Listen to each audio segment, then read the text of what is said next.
DreAllDay.com. The Mental Handbook, your guidebook to building your bulletproof mindset for all of life. DreAllDay.com. Dre Baldwin, DreAllDay.com. We all face setbacks in life. At times, we all will try. The more active you are, the more ambitious you are, and the bigger your goals, the more times you're going to try something that doesn't work.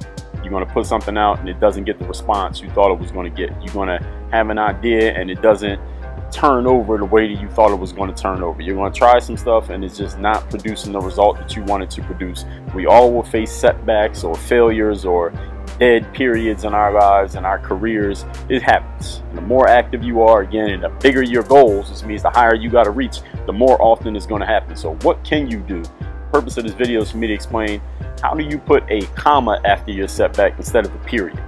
Now, we all understand grammar, right? When you get to the end of a thought or end of a situation, and this is the metaphor that I'm using, you put a period to let people know this is the end of that thought. I finished my thought, here's a period, letting you know the next thing I say is a brand new thought. But if you put a comma at the end of some words, now you're saying, okay, there's more that's going to come after this. So that's what I mean when I say put a comma instead of a period after your setback. So the setback was, I tried out for the team and I didn't make it. You either put period, is over, or a comma, then next year I tried out again and I made it, or whatever's going to come after that comma. It doesn't matter what it's going to be, but if you put a period, then nothing can come after it.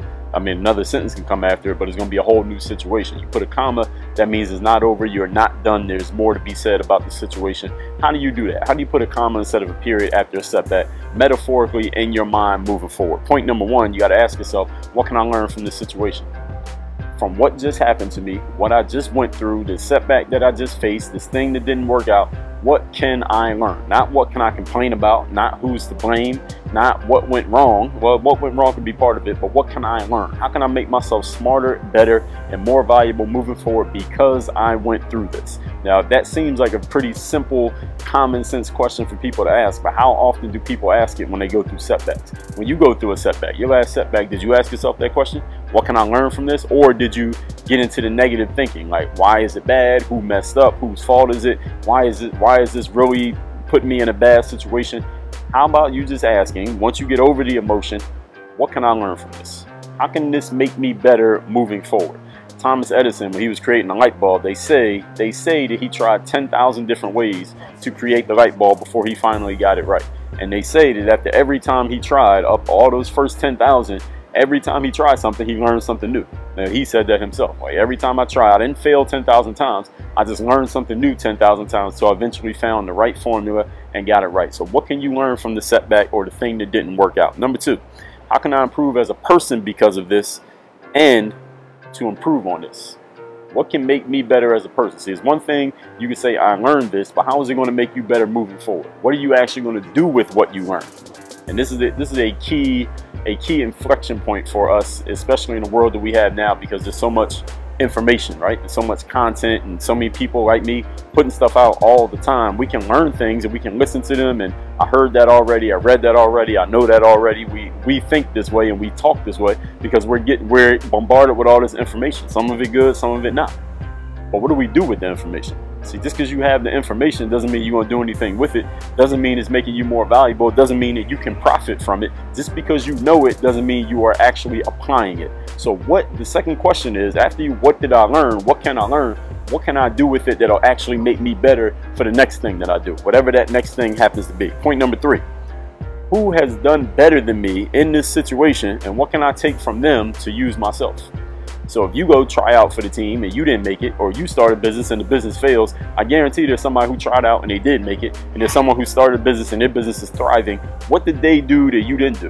What are they thinking that you're not thinking? What about their psychology or their strategy or their plans or their relationships?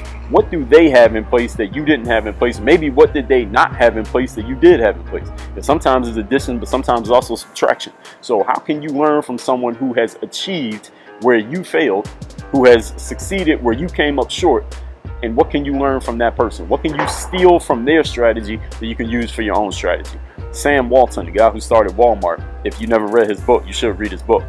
But he would go, when he was first starting his business, he would go to the other five and dime, that's what they used to call them, five and dime stores in his neighborhood, or he would travel around to wherever he heard there was a store that was doing well, and he would walk up and down their aisles and just see how they did things. How did they put the items on the shelf? How did they set the prices? What are the things that they did that made their business do so well? Because he heard they were doing well, and then he would copy the best ideas that he got from these other stores.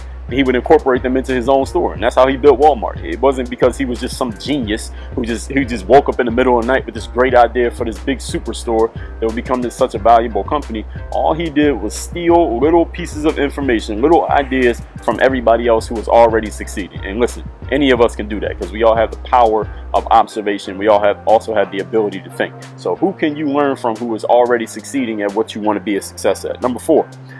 What is the next thing I can do to capitalize on the situation that I'm going through? So yes, you just faced a setback. Yes, it's terrible. Yes, it sucks. Yeah, you feel like shit because it didn't work out. What can you do to capitalize on it? What can you do next? What is the next opportunity you will have to make this situation work out for you? How can you use your pain as motivation? I talked about that in a previous video. If you look up on my channel, using your pain as motivation. Also, I did a podcast episode on the same topic. What's the next thing? What's coming next for you? Because if you're going to put a comma after your setback, right, that means something else is coming. What is it? You don't know yet? That means you need to figure it out. I mean, if you don't know what's coming next, maybe you should put a period there. But if you don't want it to be over, you want it to continue, what is the next thing that you can look towards so you can stop focusing on this negative thing, this thing that didn't work out? Number 5, why is it not over? Why is the situation not over? What are some reasons that you can give yourself? These don't have to be based in anything that anybody else said, but they're based on what you said. What are some reasons that you can give yourself why this should be a comma and not a period? Why is it not over?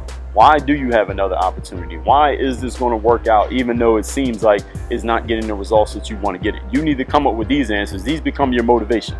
These become your inspiration. These become your driving force to keep moving forward. And when you get to finally tell your story, because you did eventually succeed after that comma, somebody's going to want to know, what was the point that you said, you know what, it's not over, I'm going to try again, I'm going to go back at this, I'm going to make this work out. What are the reasons that moved you to actually think that way? You need to supply what those reasons are.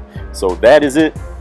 When you succeed, or when you don't succeed, when you fail, when you come up short, when whatever phrase you want to use for not getting what you wanted to get, these are the things that you need to do to make sure you're putting a comma instead of a period after that setback, if you plan on making it a comma instead of a period. If you want it to be a period, then this video wasn't for you, unfortunately. But hopefully you figured that out 6 minutes ago. Work on your game. DreAllDay.com.